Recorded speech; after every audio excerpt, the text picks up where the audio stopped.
I moved the mic. Welcome to the Church of Mabus radio show. It's Friday night, 7:11 p.m. Central.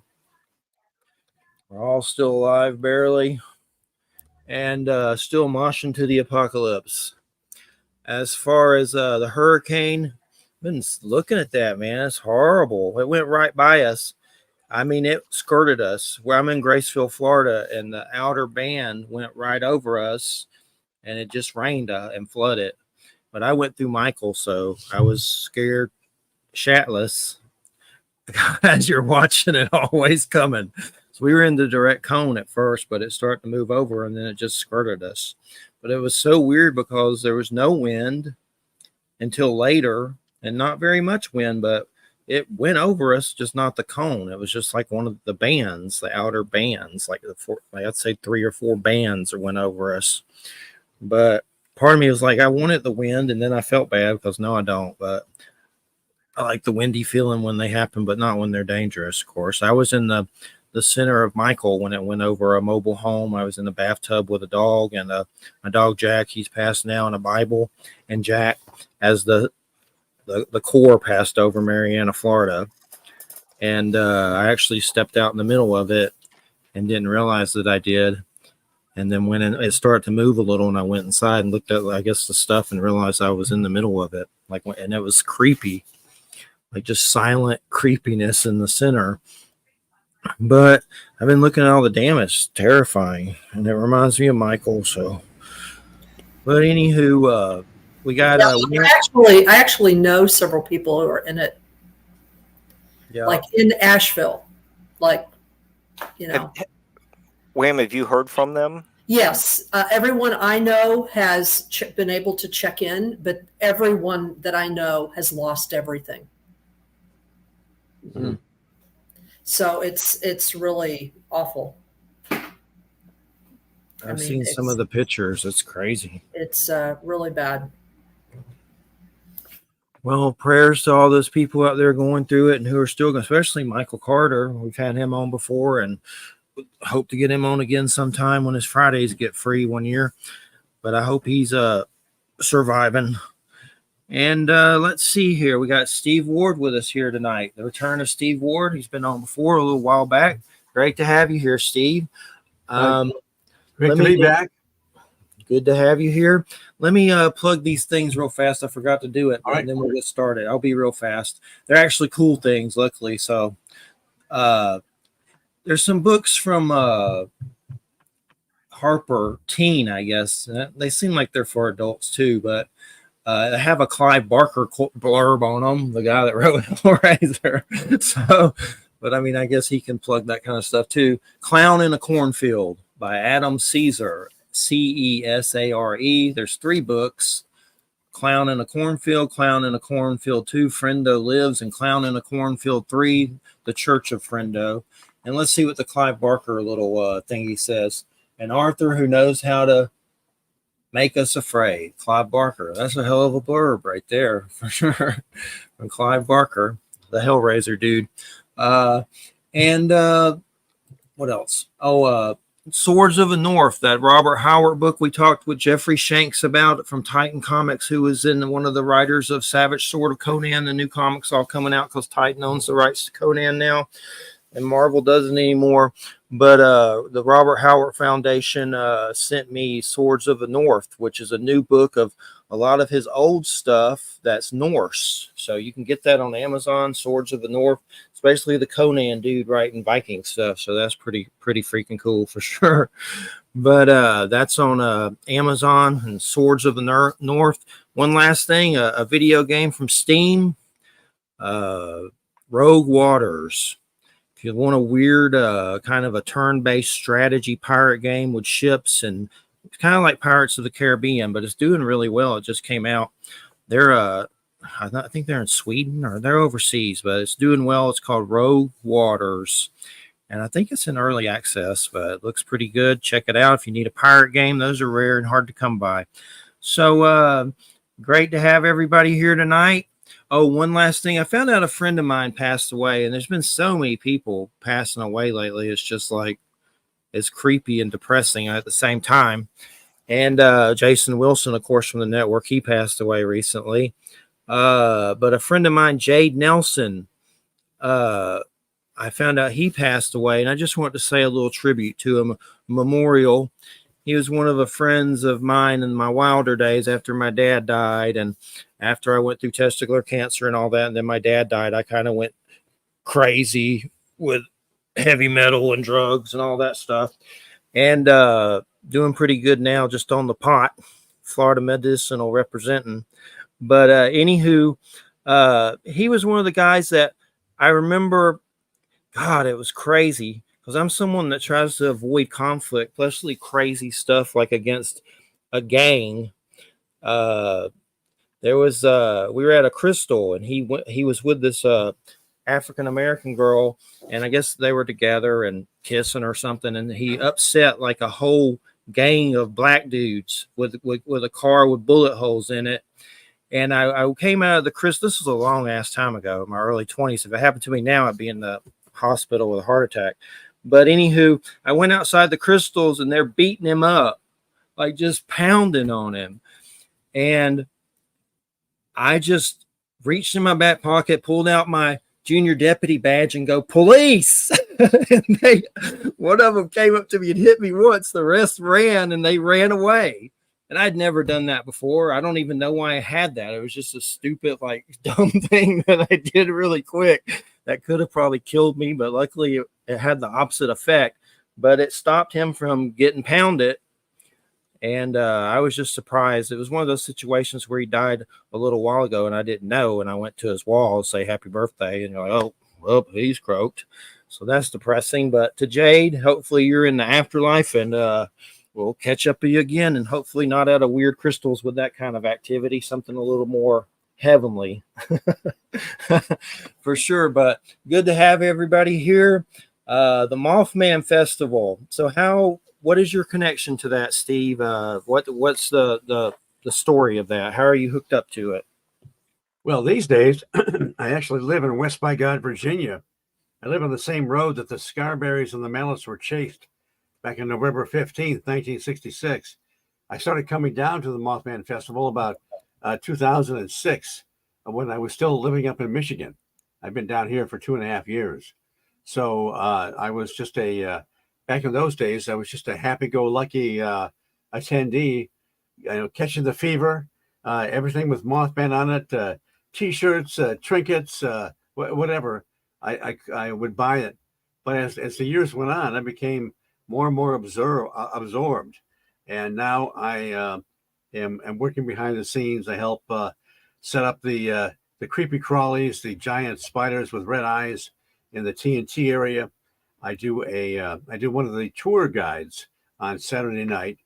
I do things like sometimes I speak there occasionally. I am the MC usually for the speakers. So I have been completely absorbed in the Mothman Festival to the point where I actually don't get a chance to actually cruise it too much and check out all the tables and everything. I'm too busy being responsible and helping support it. That's a cool connection to have for sure. So I guess to get to the bones of it, I mean, there's so many different things we hear about Mothman, so many different perceptions.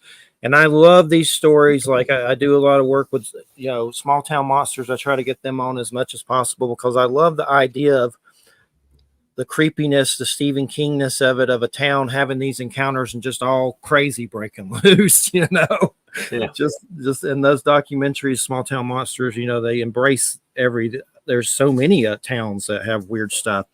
But what was your first thoughts on Mothman, and what do you kind of lean towards it being, or is it still a mystery? Well, when I was in junior high in Michigan, this was November of 1966, that first major sighting took place, November 15th.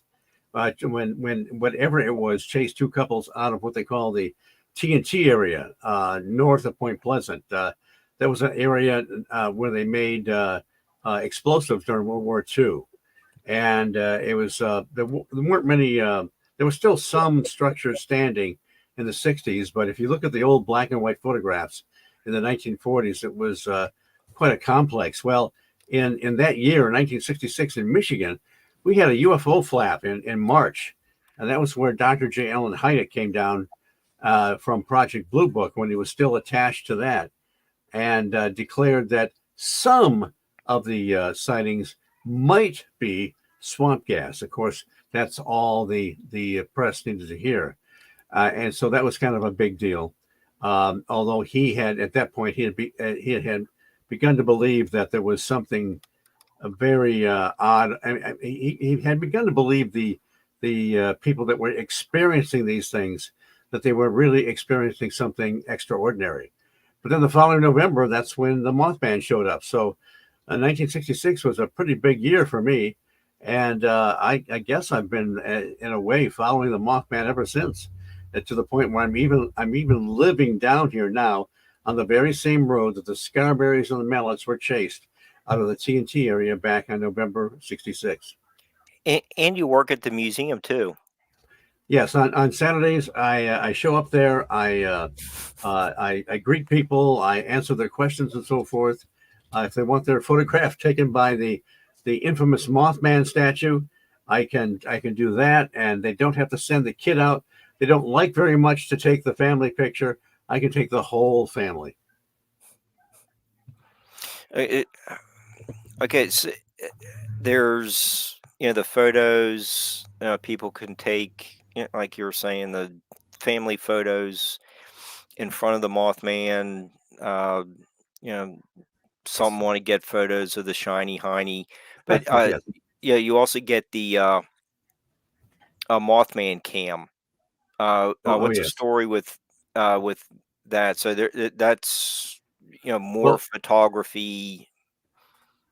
well, if you're standing in front of the Mothman statue, and you look up to the second story, you will see an infamous man in black, actually a mannequin in black, staring at you.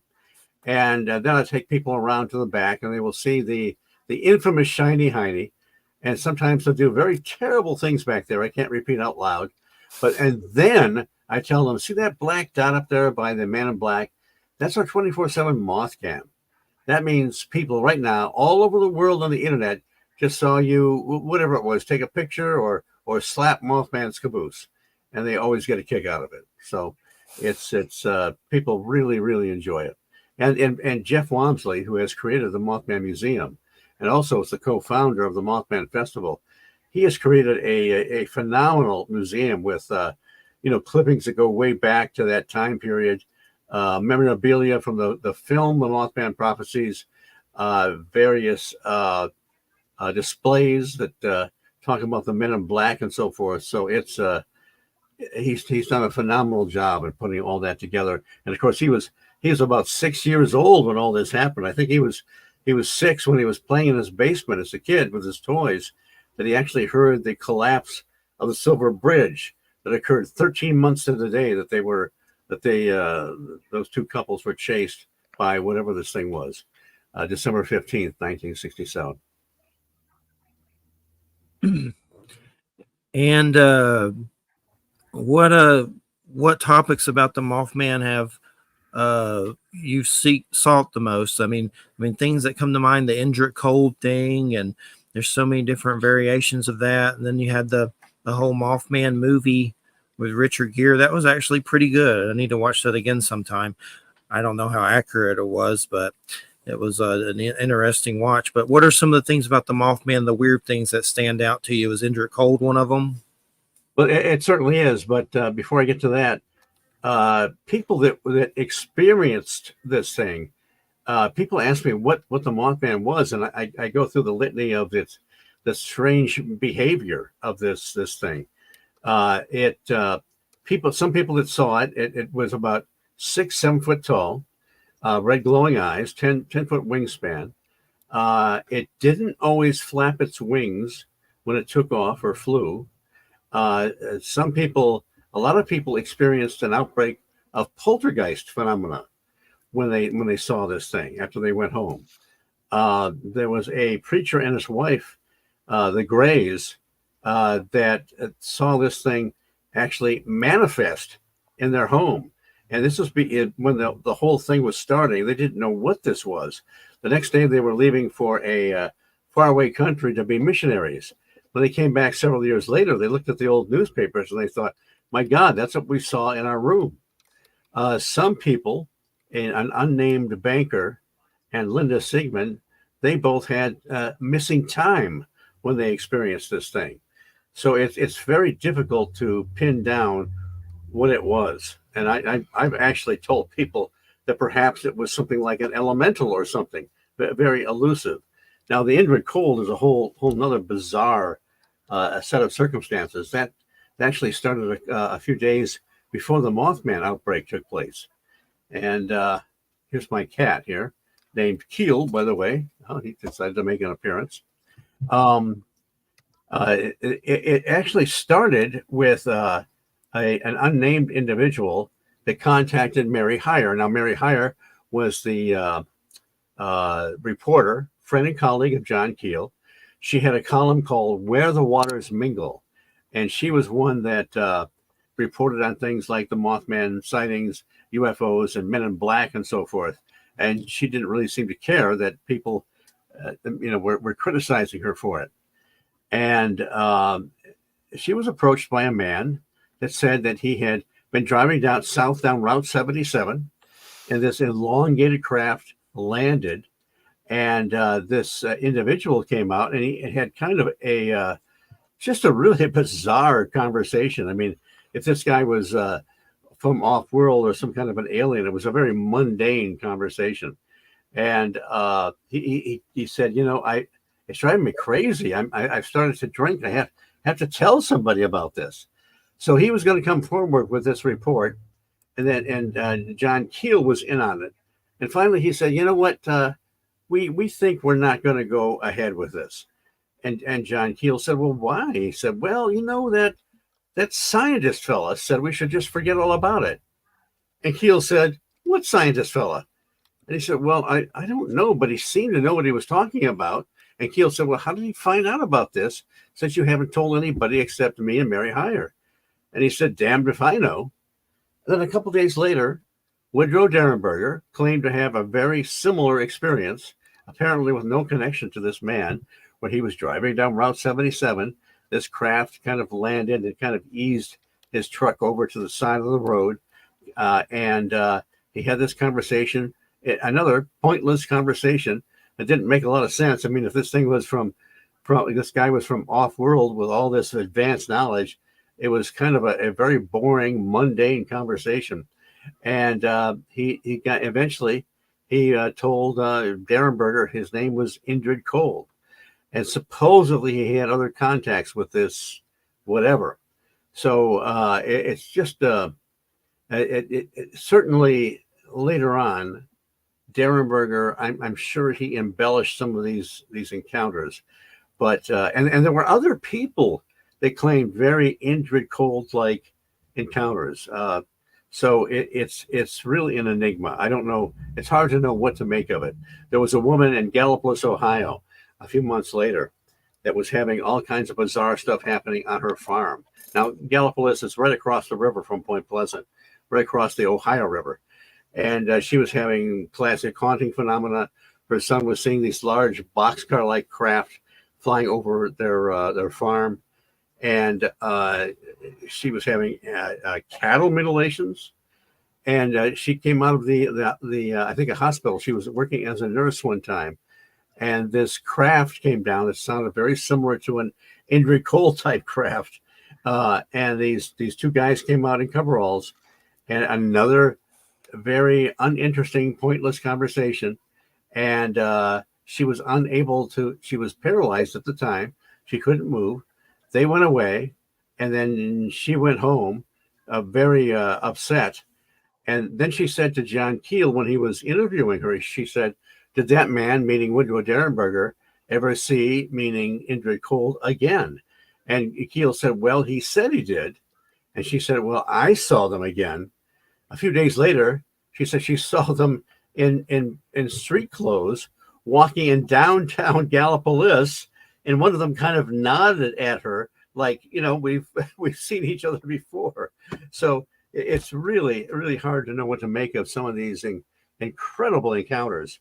But they were just they fill the scene in not just the Ohio Valley. Keel encountered a lot of bizarre incidents, even up in Long Island, where he was living at the time. So, it's very hard to know what to make of all this. So the lady having the encounters, was she at a ranch, or what was it? Something like a ranch that she was at having encounters? It was a farm. It was a Okay. farm, and I don't know. Unfortunately, we don't know where that was. Yeah, I'm always trying to figure that out with the Skinwalker Ranch stuff, and then they have the Beyond Skinwalker show. It's like they're going to all these ranches, and all the same Right. stuff's kind of happening. So I'm always trying to figure out what's up with the ranches. Like, obviously, there's something that's up with it, but Right. yeah. But like I said, with those shows, the biggest things creepier than the paranormal phenomenon at the Skinwalker Yeah. Ranch shows are all the government spooks there. That's what's so creepy about those shows. But there's definitely something about ranches. I've heard from Stacy Brown, who's been on Finding Bigfoot, and him and his dad, who's passed now. They got some footage down here in the Panhandle of Florida, that there's some ranches down here in Florida that the people are having stuff like that, but they don't want nobody to know because it'll hurt business, so they can't say the name. They're trying to do it anonymously or something. Right. I'm always trying to figure out why the ranches or farm. I guess because it's just land and there's a lot of crap under land. So, it's earth. So I guess that's the big reason, but just always trying to figure it out. It seems like this stuff is going on all over the place and just Yeah. hasn't been reported. And there was a weird show on Amazon. I haven't seen it yet. I think Josh Brolin's in it, and there's some kind of stuff going out on his farm that's kind of weird. I forget the name of it, Outer Range or something like that. I never watched it, but Well, it's definitely there's Lee Hampel, who lives very close to the infamous Bray Road, where people have seen the dogmen, the upright canids. He's had a whole series of bizarre incidents going on there that he's actually captured on trap cameras. I mean, he's got thousands of pictures of odd phenomena. What's his name again, so I can look him up? Lee Hampel, near Elkhorn, Wisconsin, and near Bray Road. And I've been to his farm a few times. He will give a presentation of some of the bizarre stuff he's captured, from like weird technology in the sky to parts of some kind of an animal to bizarre footprints that start nowhere and split into two, like it's two creatures, and then end nowhere. It's just totally. He was on my show, the High Strangeness Factor, a couple of years back. Yeah, I found them and saved the info. I want to look at those photos and stuff for sure. Check that out. Unfortunately, he keeps a lot of them close to his vest, but he has allowed me to use a few of them that he has put up on Coast to Coast AM. They're just mind blowing. The biggest thing about these experiences is when you see them, you want to see more. I've had a lot of different ones after I went through chemo and testicular cancer and lost a testicle when I was 17. And then my dad died a few years later. So I'm very interested in trauma. I think trauma has something to do with opening our senses. And that was a lot of trauma that opened my senses to seeing beings of light, UFOs seeming to appear at different houses I lived at that seemed to be focused where I lived at the house. And I didn't want to be too egomaniacal, but it seemed like because of me, and even people agreed with that. And then I saw a lot of different type beings. But once you see it now, it seems like they don't like me anymore. I'll see something once in a while, but now you want to see it more and you don't. But those are my oldie sightings, I call them. They may not like me at all. I very seldom have experienced anything odd, and that's fine with me. I will just take the reports from people that have stumbled onto these bizarre circumstances. It definitely causes personality changes and PTSD. I believe that firmly, and other stuff that I can't explain. But just mostly it can alienate you, I think, a lot. Just having those kind of, just like, sounds funny to say alienate it with all of it, but there's something something to that. It's a good word. It's a good word. Yeah, definitely. And so what other cases are abound lately that you've heard of, like that are happening currently? I mean, what are some things that you've been hearing? We'd like just to hear news of this kind of stuff. We don't always get the chance to. Not too much. I'm not tuned in to too many of the recent cases. My interest is patterns, connections, and parallels in the broad spectrum of the paranormal, whether it be different time periods, different parts of the globe, and even between different what we think of as different types of manifestations like cryptids, UFOs, and so forth. So yeah, I'm really not too. I mean, of course, we know that there's Marley Woods, which I'm sure is still going on. Ted Phillips was in on that. I think Southeast Missouri. He was a friend and colleague of Dr. J. Allen Hynek. But we've lost so many of these great people. He was watching. He was the kind of guy that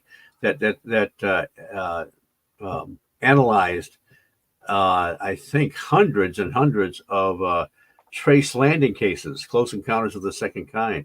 Friend and colleague again of Dr. J. Allen Hynek, and he got onto this area called that he nicknamed Marley Woods in southeastern Missouri, and he actually saw some of the phenomena for the first time himself. These balls of light separating and coming back together, and he heard about other experiences where people saw some kind of large white-haired dog-like creatures and so forth. So it's those areas, the Bridgewater Triangle, Skinwalker Ranch, and on that fascinate me. But I'm currently not too aware of any actually, I am aware of a place actually south of me, but I know very little about it. Another researcher contacted me about a family that was experiencing a lot of this stuff, and I hope to get in on it. It's not that far away, but I haven't heard anything lately. So I would love to be on the ground in one of these. I think I would love to be on the ground in one of these areas, witnessing some of this stuff.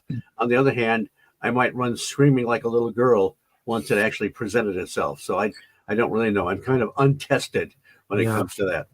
Have you watched any of the Beyond Skinwalker Ranch episodes? Yes, yeah, very very interesting. There seems to be patterns there that show up with some of these other areas, and it's hard to know how to put them together or what to make of them. And then there's Chris Bledsoe with X-Men gear on with the neurologist Colonel John Alexander and 2 CIA former spooks summoning light phenomenon. So it's like, what the hell is happening? It's weird. I've done some research on that UFO of God book, and a lot of people are under it on Amazon saying they're having similar experiences. It's kind of weird. Like I start thinking about John Carpenter movies and getting paranoid with it all. But some of that light phenomenon I've seen myself, and it seemed to have some kind of control over it. Like, will you move this way? And it would. And that's the kind of similar stuff. Now I can't do it, but a long time ago in my younger days, I had some similar phenomenon. But if you look up that UFO of God book, it's like doing like 5 stars in the Christian section on Amazon. It's pretty creepy. I started to read it, but didn't finish it, but it's pretty good. But it's just weird. With John Carpenter movies, you're going to get a good soundtrack with it. That's the plus side. Yeah, for sure. No doubt about it. And, but definitely, you got anything you'd like to add, Mark, or? Sure. Steve, you were just talking about, your interest is in patterns. You said something about, how they appear over time. The Van Meter Visitor Festival is coming up this weekend. Is that right? Actually, it was last weekend. Oh, last weekend. Iowa, yeah. Okay. Are there patterns between the Van Meter Visitor and a little over 60 years later with the Mothman? Well, the Van Meter Visitor was more of a sort of a pterodactyl-like creature. It just showed up 1 week at the end of September in 1903, and there were several prominent people in Van Meter that reported it. So it may be a legitimate case. It doesn't sound like it was a bunch of people that got together just to create a hoax or a newspaper story. It had the thing is, as I talked about the Mothman phenomenon, Mothman didn't act like a real animal. It didn't always flap its wings. Poltergeist phenomena, a lot of bizarre things surrounding the Mothman. Well, the Van Meter visitor, it had people that saw it. It had some kind of a horn on its beak, but it also gave off some kind of a light. One of the original witnesses that saw it on top of a building and thought it was a robber up there with a flashlight. Another individual that got close to it said it exuded some kind of a vapor. You can make your own joke there if you want, but he said that whatever it was a foul smell, and he actually lost some time. He didn't understand some of what happened. So this thing seemed to have, while it looked very much like a large pterodactyl and even acted like it a bit, it seemed to have some kind of bizarre aspects to it that were more paranormal. So it was more sort of Keelian, John Keelian, that is, than just a large creature. And the last sighting of it, they saw it with a smaller version of itself near the old coal mine toward the edge of town, and it seemed like it went in there and they never saw it again. So it wasn't directly connected to the Mothman, but it had these odd properties that suggested that there might be something more to it than just some kind of a flesh and blood unknown creature. Oh, it is the could the TNT area and the coal mine be some kind of similar, sleeping habitat for these creatures? I don't know that the TNT area was The igloos. right. They had of course they created explosives during World War II for the war effort. They stored them in 100 of these concrete igloos or bunkers, and it was very polluted. I don't know. I think that I don't know that there was any direct connection between the coal mine and the TNT area. These creatures or manifestations or whatever they are, it's very hard to try to understand what their origins are or if they have any real substance. It's almost like they come out of the Phantom Menagerie that Dr. Donald Oman talk about. So I'm not aware of any real connection between the TNT area and these old coal mines, but it's the answers on these things are very elusive. Yeah, that's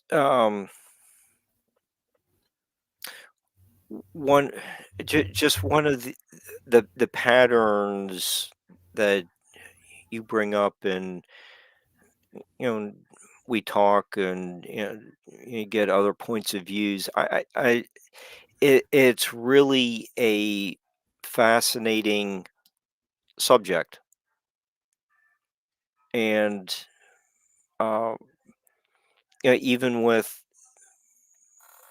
you know, or are you aware of any other, besides the more recent Chicago Mothman sightings? Are there other pterodactyl, flying humanoid type creatures found further down the Ohio River Valley? If you go back in the literature, we'll find cases of people that talk about thunderbirds or even creatures that are more pterodactyl-like. Mhm. I'm not well. Actually, if you go way back around World War II, a researcher named James Gay Jones wrote a book called Haunted Valley. He claims there were several reports of a large sort of a man bird. again around World War II, a little bit upriver around the Elk River area. These things had kind of a reddish plumage, men-like heads, 12-foot wingspan, and a lot of people supposedly saw them around the Elk River Valley, and they would keep their children indoors because they were afraid of what might happen. There's very little information on these things, but the source comes out of, again, The Haunted Valley by James Gay Jones. So it's another one of these. If you want to go back a little earlier to about 1904, there was another bridge collapse, not so much like the Silver Bridge collapse of December 15th, 1967, but this was a smaller bridge. There were deaths, unfortunately, and it was over the Elk River. And the odd thing about it was it happened on December 15th, just like the Silver Bridge. Now, there's probably no connection, and it probably is a legitimate coincidence. But how bizarre is that? Two bridges collapsing in the same general geographic area, even though they're decades apart, on December 15th. Wow. Cool stuff. Is there any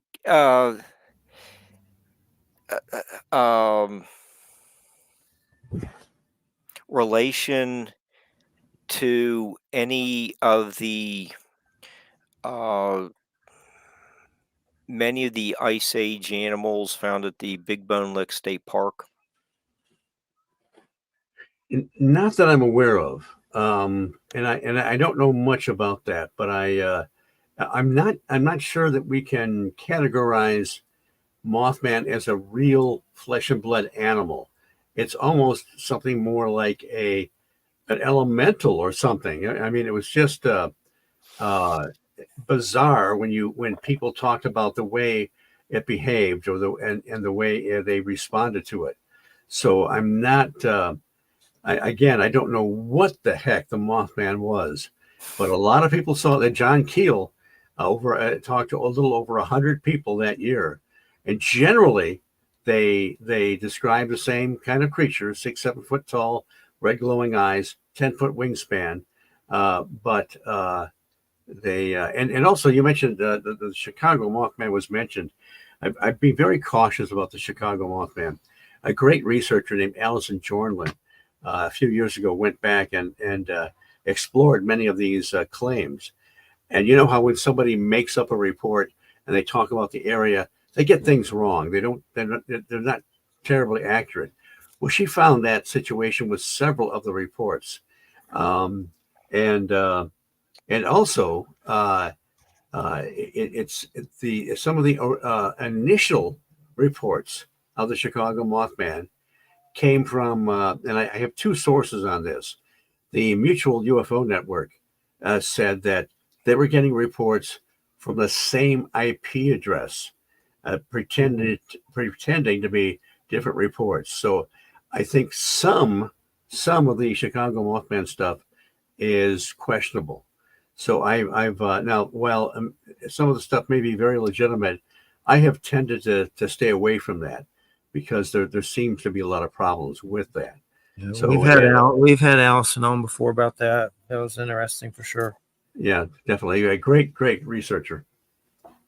Yeah, I just threw out that Kentucky park because it's all on the same river valley. Right. I'm just curious about it, and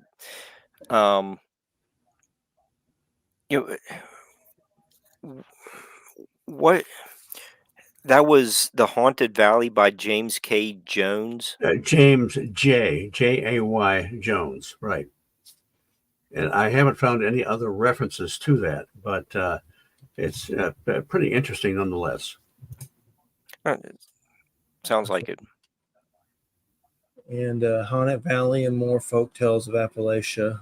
Yep. Who is the dude that said something about Phantom Menagerie? I was trying to look that up. I just like the name. Dr. Donald Omand, Omand. He's the guy that not only exorcised the Loch Ness Monster, but is supposed to have exorcised the Bermuda Triangle. So this guy is no slouch, let me tell you. I like the name, the Phantom Menagerie. Yeah, that was his term, I believe. Yeah. And I'm trying to save these books and things. Wham has some pretty interesting theories on jinn being some of these kind of creatures, which sounds pretty fascinating and possible. How these, jinn and the Middle Eastern lore and wherever they're at over there could be some of these shape-shifting cryptids and things like that. Some weird connections to that. That's pretty fascinating. Rosemary Ellen Guiley, who of course is no longer with us, she was on that track, and she believed that a lot of these manifestations had to do with the jinn. Yeah, I can't believe she passed. And then, of course, Linda Godfrey. It's like, come on, man. I know. All these great minds we've lost. And, right. It's just a shame. There better be a real cool place with all this, hanging out when we croak, waiting on us for sure. Yeah, well, they're waiting for me. Yeah, not the greatest mind. They're thinking, oh, we'll wait a little while on this guy. We'll get some better minds in here first. There's so many people croaking lately. I'm like, oh gosh, just get mine over with, I guess. It's a little, you know what? Honestly, Jeffrey, it's a little creepy. Yeah, it is. I think there's not to get into the conspiracy stuff too heavily, but I think there's some things going on with energy weapons. I've had Robert Duncan on about targeted individuals, and he somehow they took his CIA tech. He was former CIA and took it and used it and abused it, and he whistleblowed on it. I don't try to get too kooky with that stuff, but I think I've heard that Randy Quaid, and I know he's a little kooky, but he's kind of cool kooky at least. Talks about star killers, like there's some kind of like organization that uses this stuff to take out. It seems like they might have had a list sometimes during the last few years, and they were attacking people like with rays. Hopefully, we're not important enough, all the four of us, to be on that list. They'll think, that'll be second or third wave. We'll get the important guys first. They just blipped me for saying star killers, so I'm going there. Star killers, bloop. I don't know this guy. I was just I didn't know anything about it. But yeah, that Randy Quaid's a trip. He don't act anymore, but I've seen has like a long beard, and he's definitely. I know his brother Dennis Quaid put out a weird thing about grid down, like some kind of weird documentary about what we're gonna do if the grid goes down, like getting into it. I haven't seen it, but I forget the name of it. But that's pretty creepy too. But everything's just creepy. I mean, every day. Randy Quaid in a movie called The Last Detail with Jack Nicholson. Mm-hmm. Yes, I have, but it's been a while. I was in the Navy, so I got a real kick out of that film. But anyway, I could watch that again for sure. Yeah. Jack's a favorite of mine. I can do some impersonations sometimes if I don't try to. Never rub another man's rhubarb. I can do it better, but I have to get warmed up. Never rub another man's rhubarb. But anyway, it comes and goes. But everything's just crazy. And so many. We've had some people on about the Dogman stuff. That it just seems like every case you've heard about that seemed violent on some level. That's how they like to portray them on the shows and stuff. Like these haunted woods, like everyone's the Dogman trying to eat you, pretty much. Well, they people that talk about the encounters talk about how a sort of a feeling of evil, something very, very negative, whereas they don't necessarily feel that with an encounter of the Bigfoot. Lee Hampel, again, on his farm near Bray Road, in the vicinity of Elkhorn, he was a mathematician, taught mathematics for years in the schools, a chemist, a scientist. And when he got this farm, and he was producing hay as kind of something to do in his retirement. Some of the locals told him, they said, hey, in those woods back there, there's a werewolf back there. And he's looking at him like, okay, you're nuts. And he told us that he said if he had read Linda Godfrey's books early on, he would have tossed them in the trash. And then he saw it himself. He saw it more than once. He's had missing time more than once. He started putting up these trap cameras. You cannot believe the photographs he has captured. And when Linda Godfrey found out about this, it was like being a kid in a candy store. It's like, here's the stuff she's been writing about. and just miles away is like a laboratory to examine this stuff. So it's he has captured photographs that he thought where it looked like things like portals. He's captured creatures, a strange technology, footprints. It's absolutely mind blowing. I know he was. I think he was in some kind of negotiations to perhaps have a TV show, but that would blow the Skinwalker Ranch off the map. He has tried to get scientists and people from local universities to come there and examine this stuff. And again, this is a several acres of an area where this stuff happens all the time. That a true scientist could come and examine, but they're afraid. You know, they just won't delve into it. It's too weird. It's too I don't know. It's something that would destroy their grants or whatever, I guess. But it's just absolutely when I spoke at the Beast of Bray Road conference a couple times a few years ago, and every time he has people come over in his barn on his property, and he will sit you down for a couple hours and show you just a fraction of the photographs he's taken in this area. And I mean, you get footprints, bizarre footprints, 5-toed footprints that start in the snow nowhere and go to a point and split into two creatures, for crying out loud, and then end nowhere. And some of the bizarre, I don't know what to call it, technology or whatever you see, it's just, it doesn't make any sense. You even see classic UFOs, flying saucers zip around trees. You can tell how fast they're moving from the timestamp. And then also he's had several roadkill deer because he lives on this 2-lane highway. He's pulled them on his property, and he has put a trap camera on them.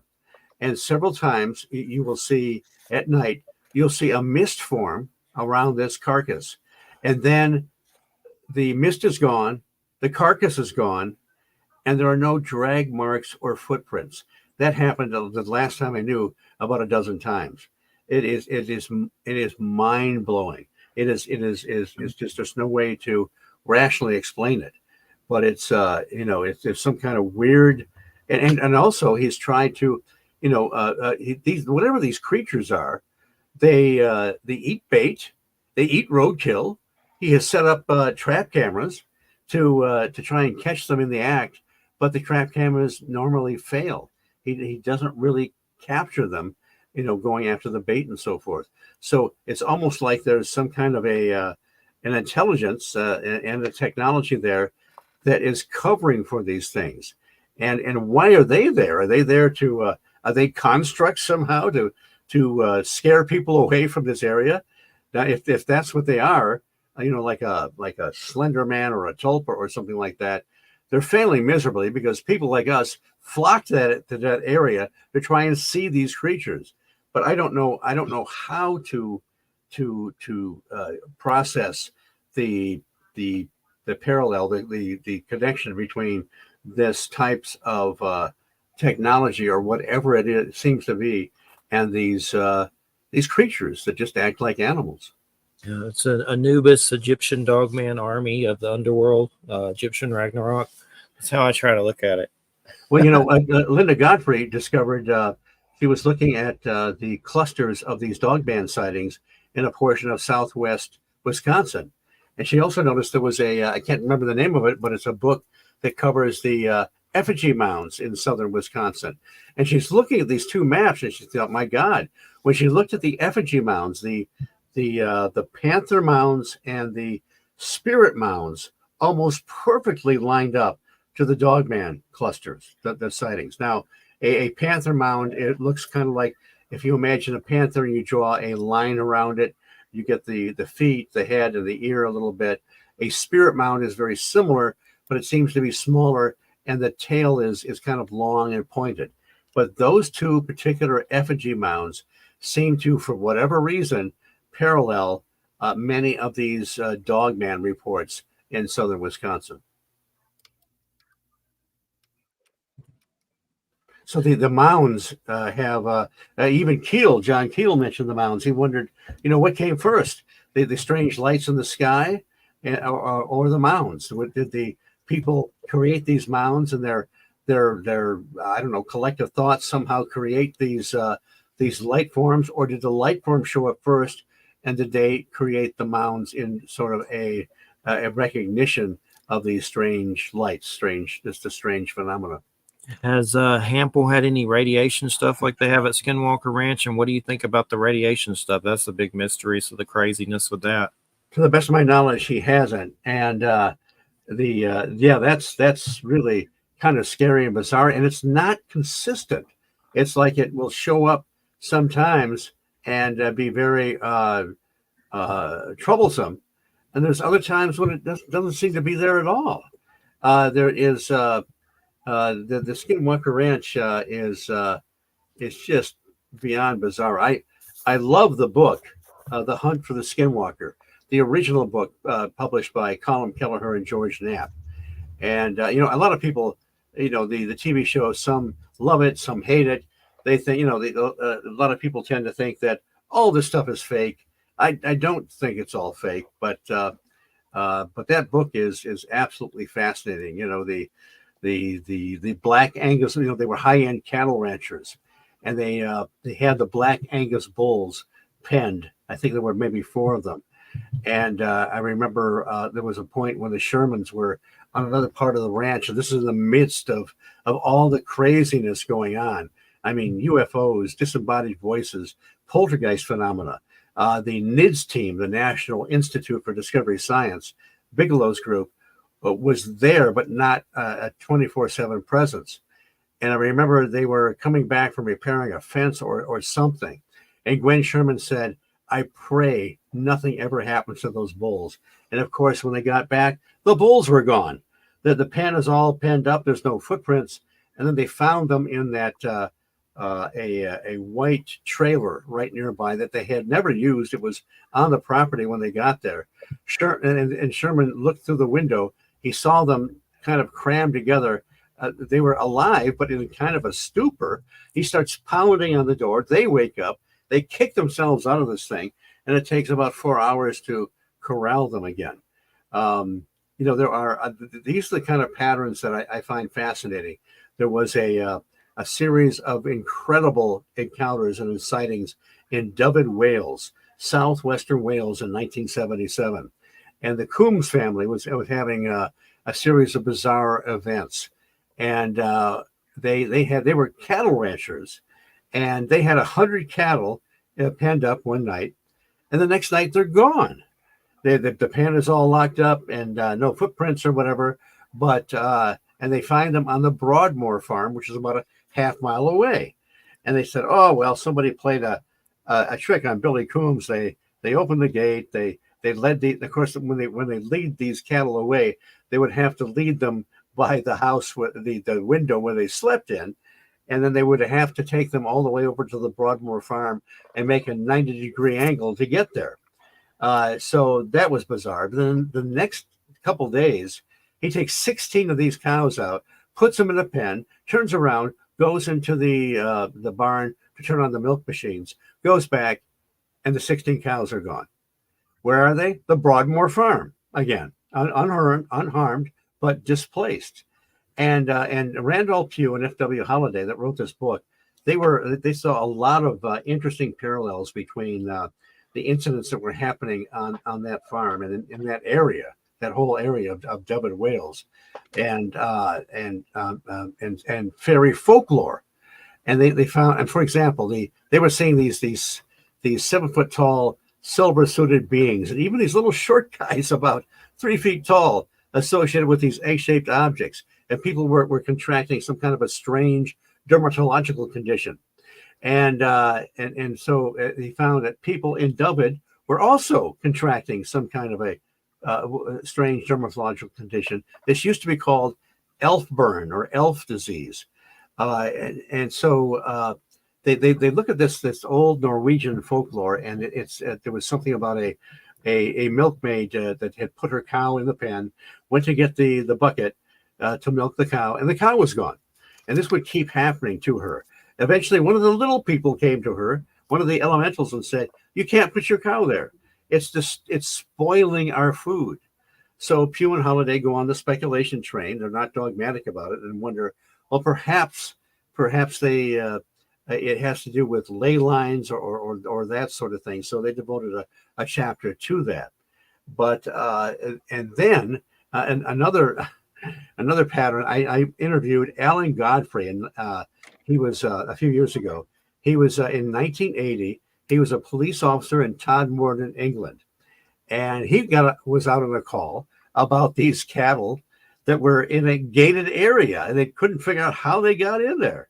And so he thinks it's a joke. So he goes out, he talks to the lady, and she says, "Well, you know what? I may be old, but I'm not crazy." And sure enough, and she had seen some kind of a strange light disappear over the hill.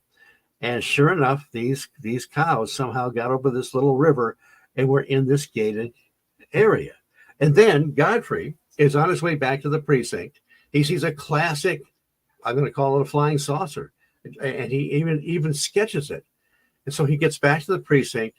Later on, he realizes he's missing about a half an hour. So within the next few months, he sets up a situation where he can be regressively hypnotized.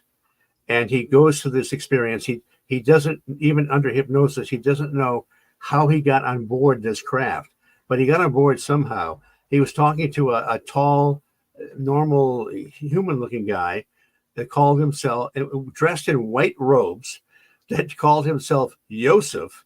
He was surrounded by a bunch of these little guys with he called them like flashlight eyes. He said they were so ugly he couldn't look at them. I don't know if they were grays or whatever. But he's under hypnosis. He's going through this process of describing what he's seeing. And then all of a sudden he says, "There's a bloody dog in here, and it's hideous." And he described this large black dog about the size of a German Shepherd on board what, a spaceship?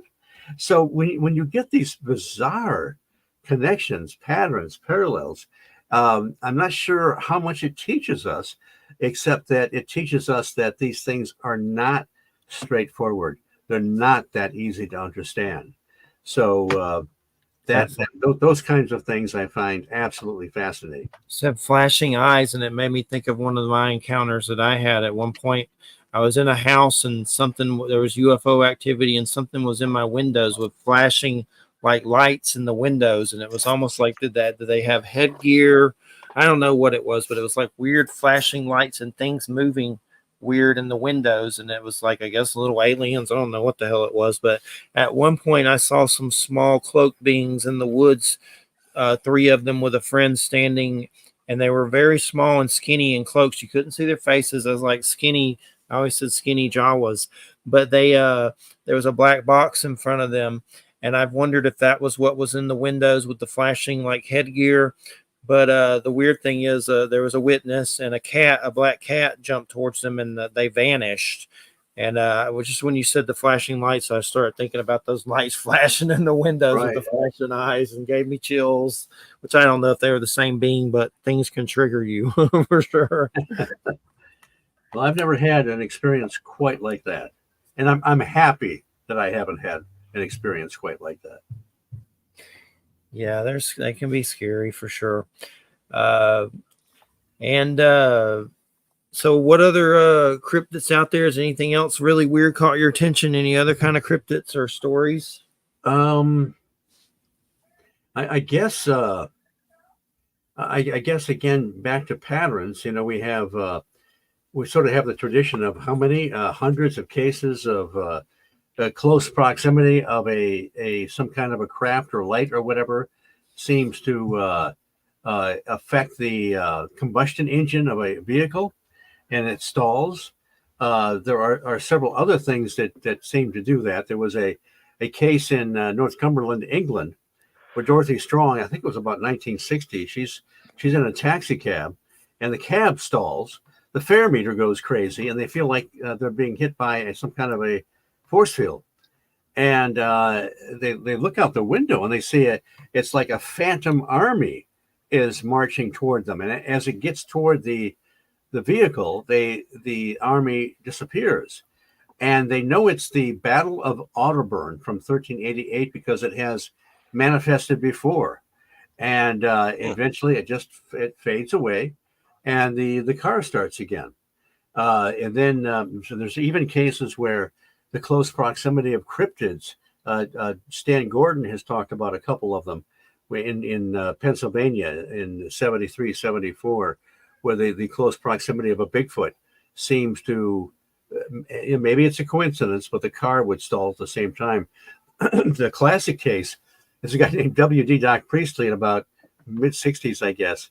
He's cruising along the 2-lane near Marlington, West Virginia, near the state forest. And his car stalls, rolls to a stop. He wonders, what the heck? This thing has been running just fine. And he looks over to his left, and there's a classic Bigfoot standing there. So his buddies that are way ahead of him in a hunting bus realize he's not there, and they come back. And Mr. Bigfoot decides to recede back into the woods. Priestley can start his car again. He takes off. I don't know how far he got. He didn't say anything to his buddies, by the way. I don't know how far he got, but all of a sudden, his car starts to stall again. His engine starts sparking. His engine actually burns out. And he looks over to his left, and there's the either the same Bigfoot or his kissing cousin standing there. Now, he says nothing about this incident, about the Bigfoot, until months later, because he wanted to come back to that area and go hunting with his buddies. He figured if he told his buddies that a Bigfoot stalled his car somehow, or that he saw a Bigfoot, they wouldn't show up. So he just shut up about it and told them about it later. Now my favorite vehicle stoppage of all time goes back to the late 1800s, early 1900s. Elliot O'Donnell was he was a paranormal investigator of his time, wrote a lot of books, and one called Ghostland. He talks about his uncle by marriage. He calls Mr. B, and they're cruising along a haunted road going toward Limerick Island, and he's being driven by his servant named, get this, Dunkley. Now, if I'm going to make up a tale, I am not going to use the name Dunkley. I'm going to come up with something a little more believable. But anyway, they're cruising along, and one horse and a small carriage, and all of a sudden this thing stops dead. And Mr. B turns around, he looks at Dunkley. Dunkley is in kind of a stupor. He's got a look of terror on his face. Mr. B looks down and he sees these little shadowy, translucent figures swarming the cart. And he doesn't see any features or anything like that. And then he turns around, grabs the reins, breaks the spell, and they get out of there. They get some distance away. Dunkley comes out of it, and he asked him, he said, what happened? What were you seeing? And Dunkley said, in his mind's eye, he saw a troop of dancing fairies and making merry. And apparently when you come across the elementals, the fairies, and they're making merry, they don't like it. So they looked very angry. And from his perspective, they were climbing on the cart. They were trying to pull him off. And this poor guy was terrified. Now, it's just interesting that they had a shared experience, but they perceived it differently. Now, I don't know if this story is true or not, but we have many, many cases where people have shared experiences with UFOs or whatever, and they don't, the experience is not identical. Even Betty and Barney Hill, they had that shared experience, but not everything was absolutely the same. Even the description of the aliens, Barney said that they had sort of slits for noses. Betty said their noses look more like Jimmy Durante noses. Now, you kids out there may not know who Jimmy Durante was, but Google that guy, and you'll know that his nose was quite a bit different than a couple of slits. So it's these kind of patterns I just find absolutely fascinating. And John Keel talked about these window areas where, in a specific area, it seemed like different types of phenomena would occur in the same general area over several years sometimes. Well, Steve, John Keel and Mary Hyre went out for drives. They were together. Weren't they in the car together when they were doing the turning on the headlights and communicating with a UFO? They would go. There was an area south of Point Pleasant, the TNT area at the time. You'd have hundreds of people lining up to go in there, and you had a lot of good old boys with their rifles and bow and arrows, thinking they're going to bag a Mothman. So they found an area several miles south of there called Gallipolis Ferry. And back even now, you go back in those hollers, and it's kind of desolate back there. I can imagine what it was like half a century ago. So they would go down there. There was a particular farmhouse where the owners would kill the lights about 9 o'clock, and so they would go there afterwards and park, and they would find all kinds of bizarre, strange lights going overhead. I mean, this area was so active at the time, and there was a time when Keel had his, what was it, 6-cell, one of those big 6-cell flashlights you used to be able to get. He would flash Morse code at them. He would flash descend, and this thing would descend. And so the whatever these lights were would respond to his thought, his actions with the flashlight. And even he would go a little further south there. There's an area called the Chief Cornstalk Hunting Grounds. Of course, Chief Cornstalk was the historical figure that was a peacemaker and was betrayed and murdered back during the war. But Keel saw a bunch of these purple lights, and he talks about them in the Mothman Prophecies. There's a lecture he gives where he talks more about them, that they actually came down and responded to his flashlight. They surrounded him and kind of spun around him, whatever these things were, almost as if they were living. And he actually, he saw and looking down on one of the hills into the hollers, he saw an area that was all lit up in purple lights.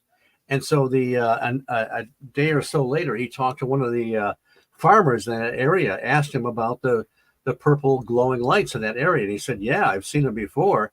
And I don't go in there because I had a dog that ran in there once and I never saw him again.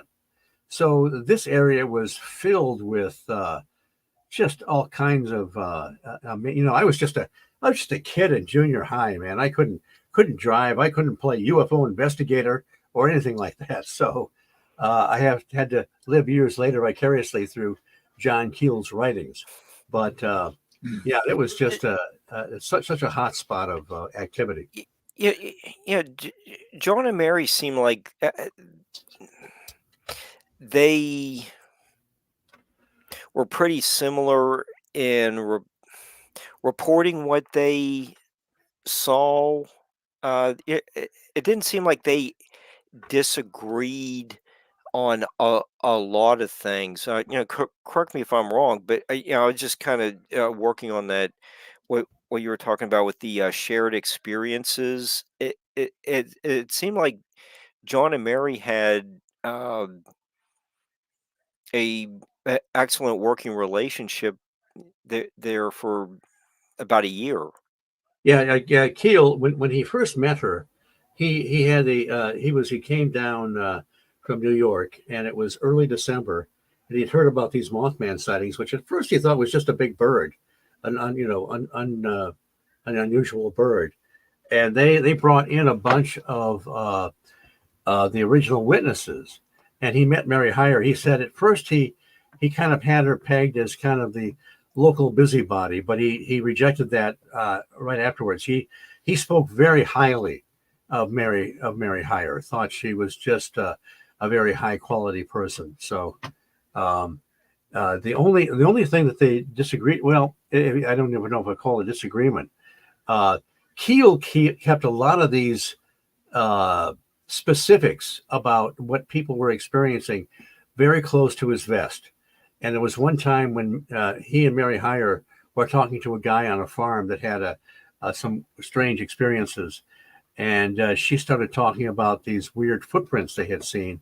and Keel kind of cut her off. He did not want people to know too much about what he had found. He did not want hoaxers to come to him and repeat the same kind of things and make it sound like they had a real experience. But that was the only sort of a disagreement they had. He was just very, very, very careful about letting these things out. He had an experience. He went over to Gallipolis across the river in Ohio. He would do this thing where he would just randomly knock on doors and ask people if they'd had any strange experiences. And he went to this one door. Remember the film Mothman Prophecies in the beginning? Who was it? The guy that played I can't think of the actor's name now, but he Bill Kuselis? What's that? Was it Bill Kuselis, the famous actor? No, I can't remember. That's one I need to watch again that I know I enjoyed, but I can't remember it. Well, in the beginning, the guy, Richard Gere, comes to the door and he says, "All right, that's the same guy." And he pulls him in with a shotgun. Well, that was loosely based on a real incident. Keel would go to randomly to knock on doors because, he would have people come to him with their stories, and sometimes they were just BS. So he goes to the store, and the guy has a shotgun, and he told him to get the hell out of here. And Keel was shocked. And so he brought Mary Hyre back later because everybody knew Mary. And the guy kind of sheepishly said, "Well, I got a phone call before you came here from a guy that I thought was my friend, but it was not him, it turned out. And whoever this voice said, there's a crazy man coming to your door. Get rid of him." So it was just bizarre. It wasn't his friend, and who knows what it was or what happened. But it was just, and then once they straightened that out, this guy talked about how he had seen some kind of a light or saucer or something in his backyard, and it burned out his electrical box in the barn. And so, there was a whole series of bizarre incidents, and he saw some strange footprints on the ground, which Mary Hyre started to say, "Well, we've seen some footprints like that." And Keel cut her off because he didn't want too much information to come out about what they were finding. He didn't want it to come back as some kind of a hoax. So, but yeah, it was. There are elements of the film that are loosely based on what really happened. I need to watch that one again.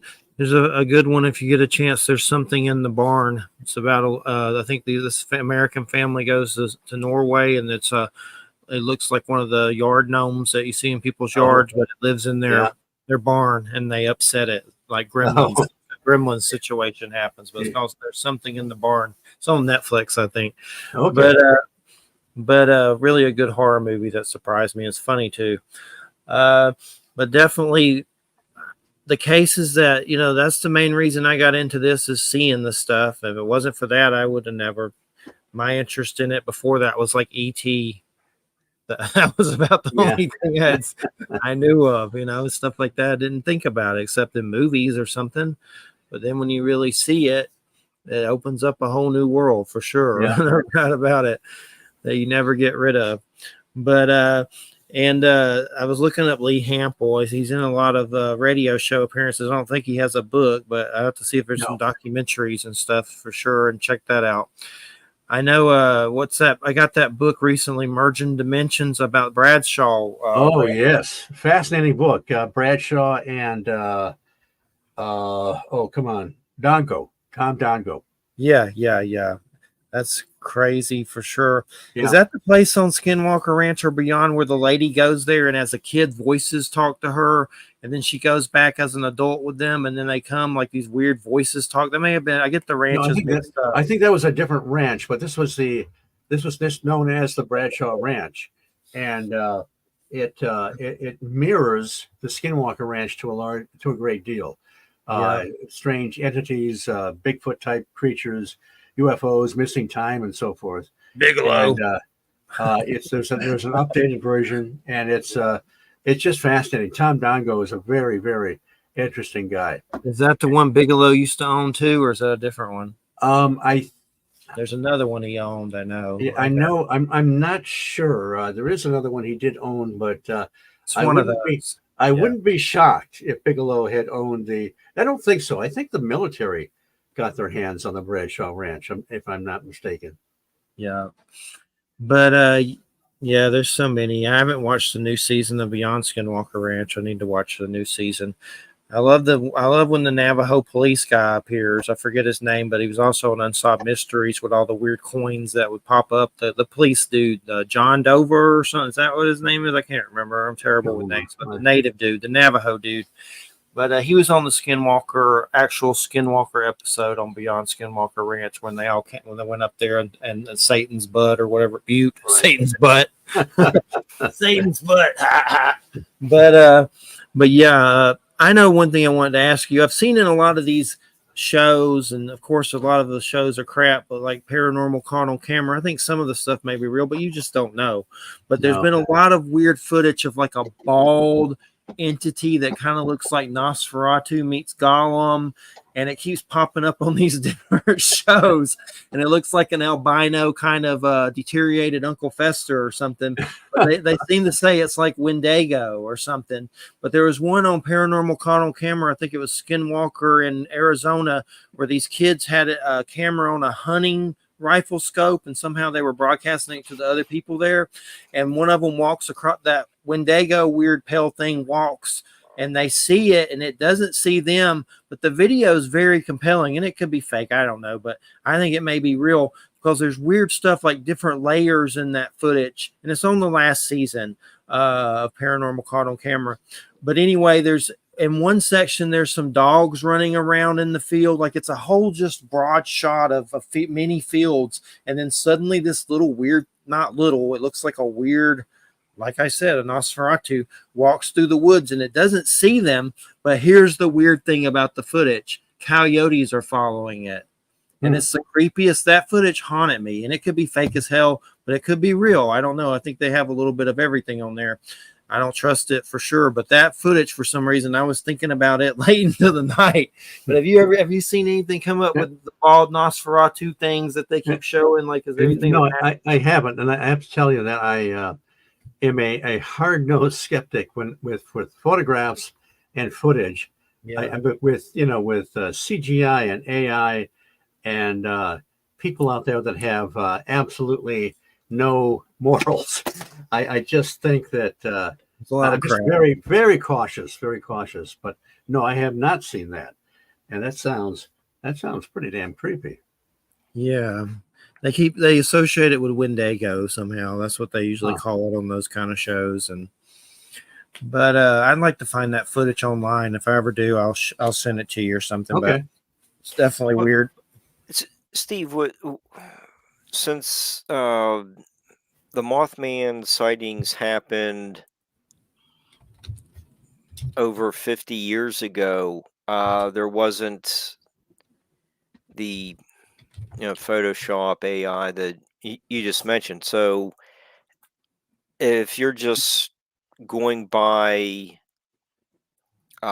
people's reports, how realistic was that lengthy experience for the town of Point Pleasant? Is it like, how believable is it? Credible, I think. Keel got a little over 100 reports from people that had nothing to gain. People that, I talked to a lady one time sitting out in front of the Mothman Museum, and she said, back in those days, you just didn't, if you had an experience like this, you just didn't talk about it because people were going to brand you as someone that's crazy. And so the people that came forward were, hesitant. They were credible, and the descriptions generally matched. 6-7 foot tall, humanoid, red glowing eyes, 10-foot wingspan. Now, some people saw something a little different. Some people just saw a big ugly bird. Tom Urey saw a classic thunderbird.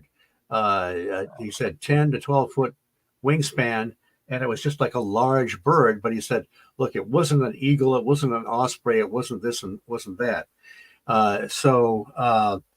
The people were, I think, very credible that reported these things. I mean, you look at Marcella Bennett, and she was so shocked she actually dropped her infant child when they were out there visiting a friend that lived on the in the TNT area. I've spoken to a few of the original witnesses. So yeah, there's no doubt in my mind that they experienced something extraordinary. You just mentioned yeah, you know, you just relate that story when the Scarberries got into town after Mothman's flying over their car at 100 miles an hour and bouncing off the roof. Aren't their reports to the police department pretty characteristic of someone who just had an unexplainable incident, fast talking, their patterns of behavior seem like they would happen only after some really unusual event, and that's documented at the museum. Right. They in the letter you can. Right. In Jeff's book, they separated them. They wrote out their experiences and they matched. There are three of the four are in the museum. I think Steve Mallett's is not there, but yeah, they actually they saw this thing near the old North Power Plant out in the TNT area. Linda Scarberry said, "What's that man doing standing in the middle of the road?" And then that man spread his wings by 10 feet. They saw the red eyes, and it kind of shuffled off toward the old North Power Plant. They took off. It followed it into town. I just recently had a chance to talk to Roger Scarberry, the guy that drove the car. He's been silent for about half a century.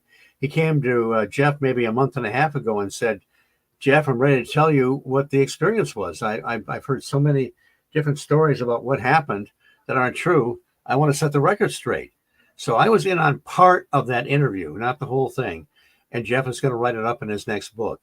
But here is Roger Scarberry, the guy that drove the car nearly 100 miles an hour, trying to get away from that thing. And when the day that Jeff talked to him, and then they set up the interview for the next day, Jeff said to him, Roger, just tell me this.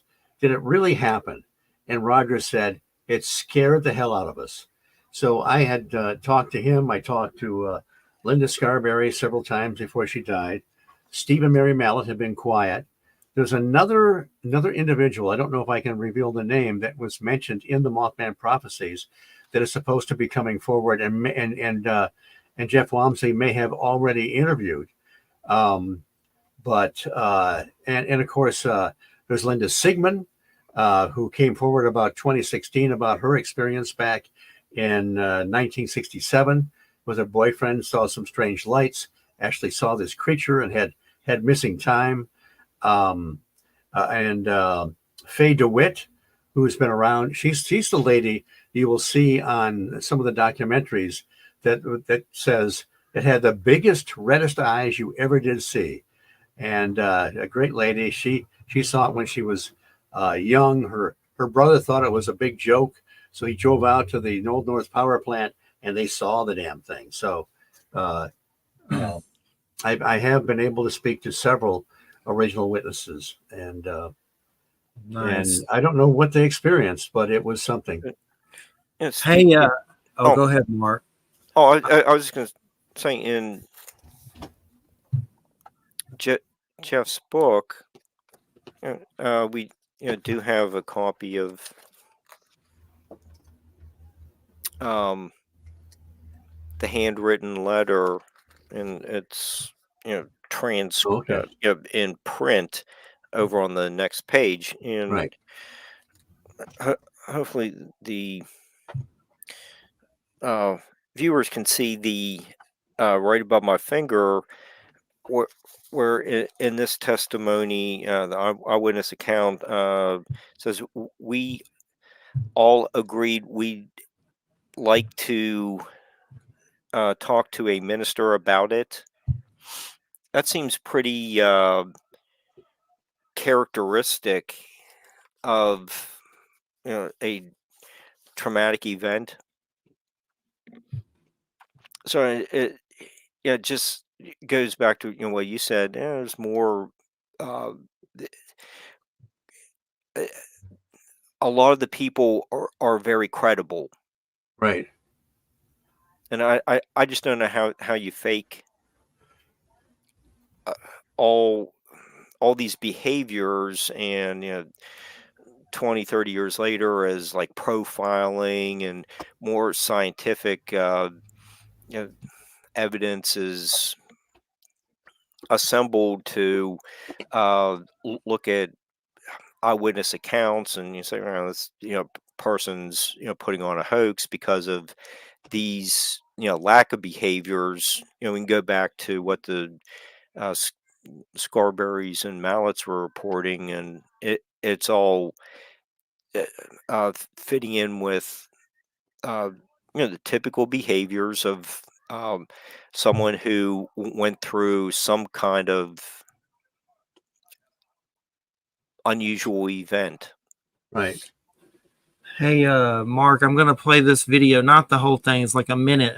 I'm not gonna play Sure. the whole thing, but I just want y'all to see it real quick. It's a lot clearer when you watch it on the television show compared to this copy, but it's definitely weird. Oh, what the crap? Is that a guy? What the frick? They're hunting. What was Somehow they're that? all- Skinwalker's walking creepy. Dude, that was a skinwalker. What? Hold on. Watch again Go show it again.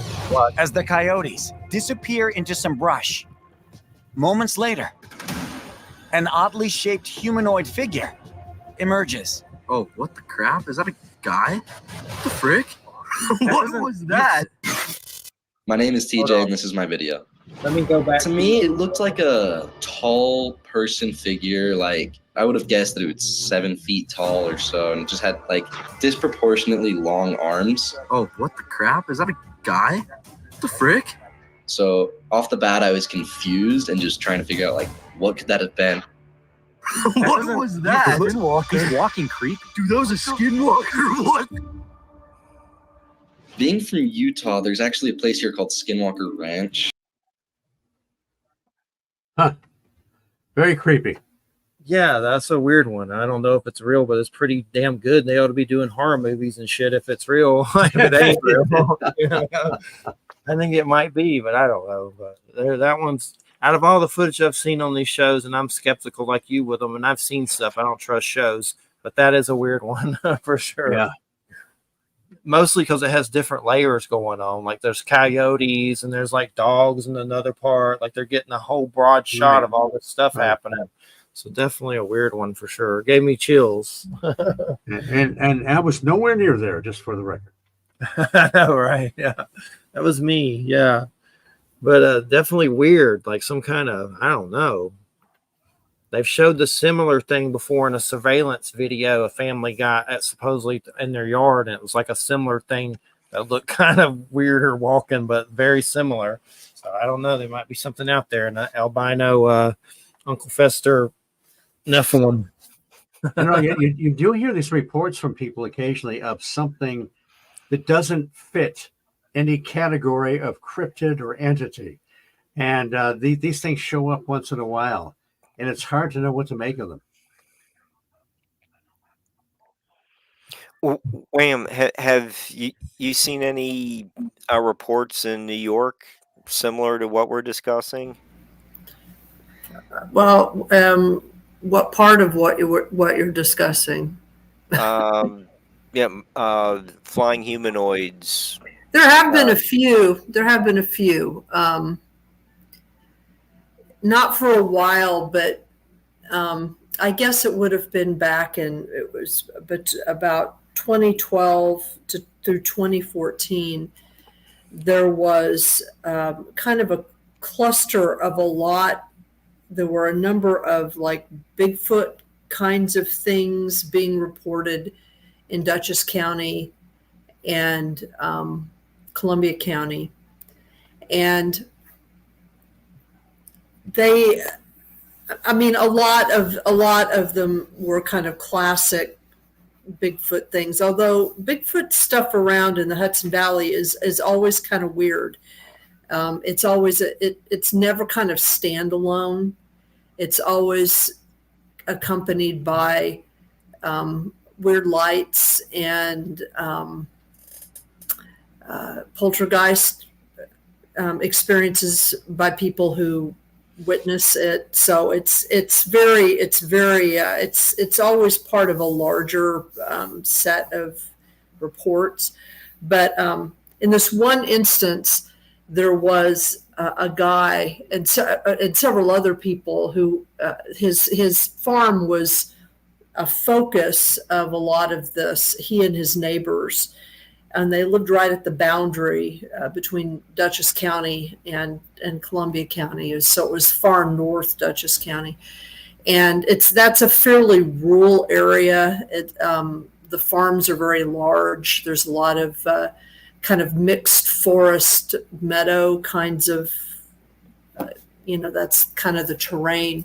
And this is on the east side of the Hudson River, so the Catskills are on the other side. So it isn't mountainous right there, and there were several reports around this farm that was kind of a center of it, of several people reporting that they witnessed what appeared to be like a Bigfoot-like creature.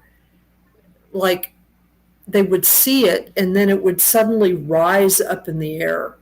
It didn't have wings, but that it would just suddenly rise up in the air and then kind of swoop around. And everybody there were like 4 or 5 accounts of this. And everybody who saw it, that just freaked them out, like they would run into the house, because they were afraid that it was going to like fly at them or something, And so they didn't really see kind of like where it went or anything like that.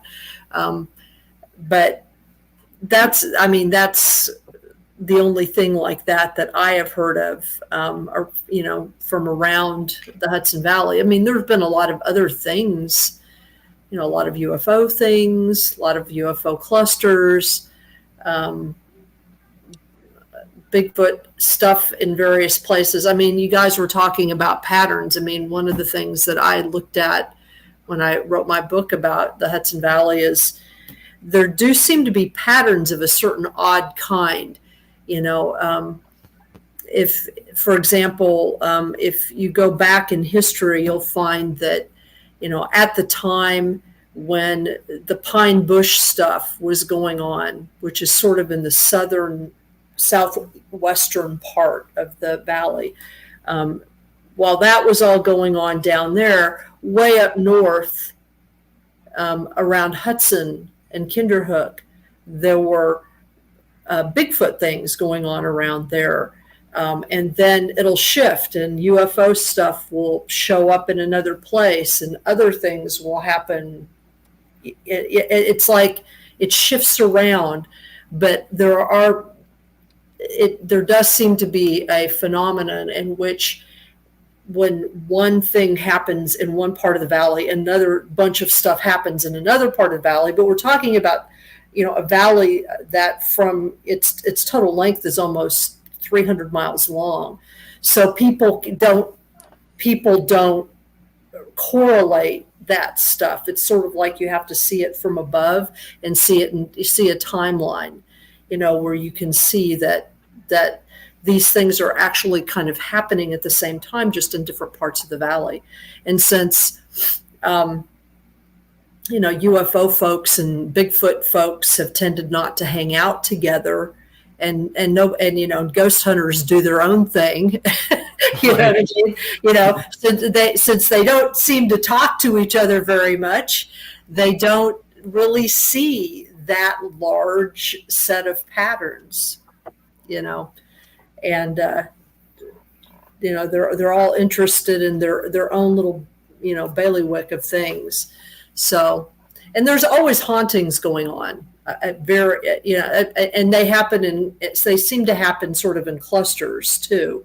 I mean, there are places where people see lots of things frequently, and then there'll be like a flutter of other poltergeist things happening in another place. It's very odd. I wish that I had like a living database and I could just sort of try to plot stuff. But basically, in order to come up with these patterns, you have to talk to lots of different people from different communities and try to pull it all together. And it's, if I didn't have to work, that's probably what I would do. But I have to work, so I don't have time to do that. So you're right. Some Bigfoot people don't want to hear. I don't want to hear about the light you saw in the sky.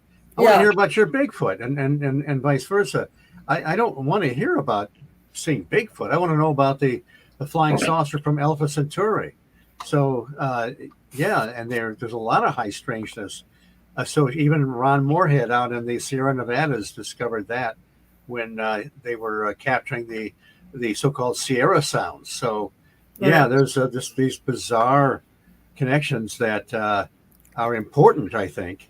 Well, and that's to me is the sort of the whole point, sort of John Keel's book, The Mothman Prophecy, for example, because I mean, I read that book when I was, in the 70s when it first came out. It scared the crap right out of me. Of course, I came from a particular religious background, so it did. That was the only frame of reference I had for some of what he was talking about, but I don't have that frame of reference anymore. But, he talks about that, how it's like this stuff all kind of piggybacks on each other. And you need to take it as a whole. That's why he referred to areas like that as window areas. Right. These were areas where all this stuff seems to sort of accumulate and gather, and it happens in clusters. I mean, I would say that in the Hudson Valley, there probably is something going on all the time somewhere. But if I were to just if I had a way to track it and connect all the different people that I've had to talk to in order to, in order to put my book together, to talk to, I don't know, I had several hundred people from different, groups. But there does seem to be something going on, like a lot most of the time. But people here at the Hudson Valley are actually kind of used to it. They kind of expect stuff to happen. So they also don't talk about it very much. So you have to get them to talk about it, because there's this kind of social expectation that weird crap just happens in some places.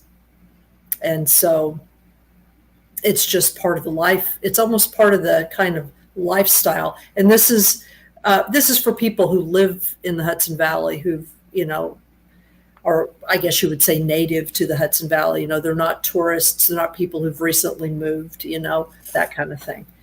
So it's kind of its own culture in that way. I don't know if those places around Point Pleasant and around Ohio, I know that there are places in Ohio that are like that, because I have friends who live in Ohio, in certain places in Ohio, that they talk about how so many weird things have happened in these places that the people that just have lived there for generations just kind of accept it. You know what I mean? Mhm. It's just, well, yeah, so and so saw something. Yeah, well, there you go. You still have to, like, do the chores in the morning and go to work. Even if you've had some odd experiences. So Keel really dived into it in his book Operation Trojan Horse, right, where he pulls all exactly. these things together. Yeah. Yeah, that's a good book.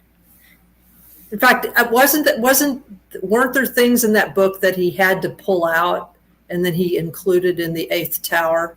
That was the Mothman prophecies. The editors decided to cut out about half of the Mothman prophecies Right. and leave it Okay. on the cutting room floor, but he preserved about 2/3 of that in the Eighth Tower. Right. So it's a Because I think the Eighth Tower has got some really weird stuff in it. Oh yeah. I mean, I remember that's like one of my favorite of his. It's because he's got some really weird stuff in it. Well, he was way ahead of everybody when he was writing this material. Yeah. Hey, everybody, we got about 3 minutes. It's been an excellent show. We appreciate it so much, Steve Ward, a wealth of information and stories. And I love hearing new stories I haven't heard before. I'd never heard of Lee Hampel, so I want to get him on at some point. That sounds like he's a fascinating guy. For sure. Do you have any links or anything you want to share? Not really. I'm on I have the High Strangeness Factor podcast.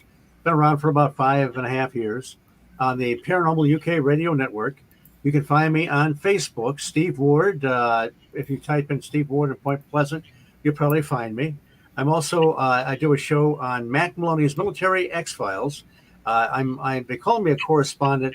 I don't know what the hell a correspondent is, but it's a fun show. So that's and I end up on a lot of shows like this, kind of doing a lot of times Mothman 101, so to speak. And it's always fascinating. It's always interesting. And I really appreciate you guys having me on. Thanks so much. I sent you the link to that weird video if you want to look at it again. Okay, great. But all right, everybody. Listen to United Public Radio, 107.7 FM New Orleans. Thanks, Wham. Thanks, Mark. And thanks, Steve. And one thing, check out this book, You Better Watch Out. It's a new book coming out October 15th by James S. Murray and Darren Waremount from HarperCollins. It's a Christmas book about a serial killer. Apparently that dude, James S. Murray, is one of the dudes on that Impractical Jokers show, the little skinny dude. I forget his name on there, but I think he goes by a different name than James S. Murray on there. I haven't watched it in a long time, but check it out. You better watch out. And next week, Charles Liu, Quantum Physics. From Visible Ink Press, a real doctor on quantum physics. And after that, it's that Jim Morrison show. And then, Mark, if you want to sit on that, just let me know. That's up to you. If not, it's no problem. But if you I don't mind. Paul's an excellent guest. Yeah, just we'll let you sit in. Jay will be there too. And then that last show is the Halloween show. And then there's someone when Wham comes back, Evelyn, I need to make sure I sent you that book in PDF about the Celtic tradition. Like she wrote a Celtic Druid book. I think I sent it to you. I have to double check. But everybody have a good weekend. We appreciate it so much. And thanks for listening. Remember, we have a Facebook group, Church of Mabus Radio. And everybody have a good weekend. Take care, everybody. Good night. Good night. Have a good night, all. All right.